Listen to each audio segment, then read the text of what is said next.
لبيك اللهم لبيك لبيك لا شريك لك لبيك.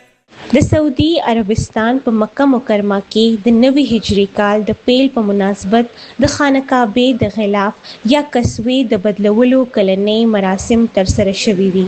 دغه ځانګړي مراسم د محرم الحرام د لومړۍ نیټې په شپه ترسره شو چې پکې د حرم شریف د چارو ادارې چارواکو او مسلکي کارکوونکو برخه اخیستې وه.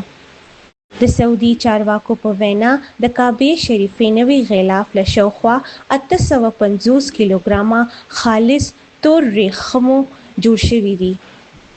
د قرآن کریم د مبارکو آیتونو د کندلو او سینګار لپاره پکې 120 کیلوګرامه د سرو زرو او 100 کیلوګرامه د سپینو زرو تارونه کارول شوي دي.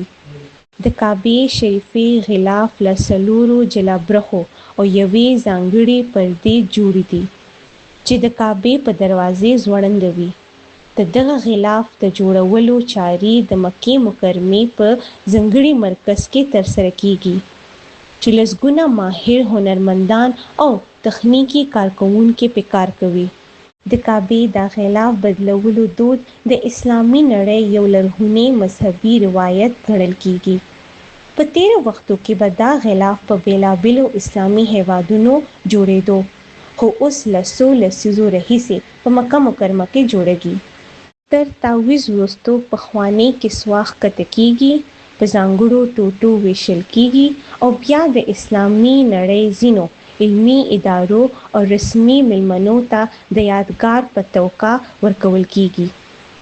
د خانه کعبې د غلاف بدلولو دغه روحاني مراسم هر کال د نړۍ د لکونو مسلمانانو پام ځان ته راړوي او د نوي هجري کال د پیل له مهمو مذهبي مراسمو څخه ګڼل کیږي.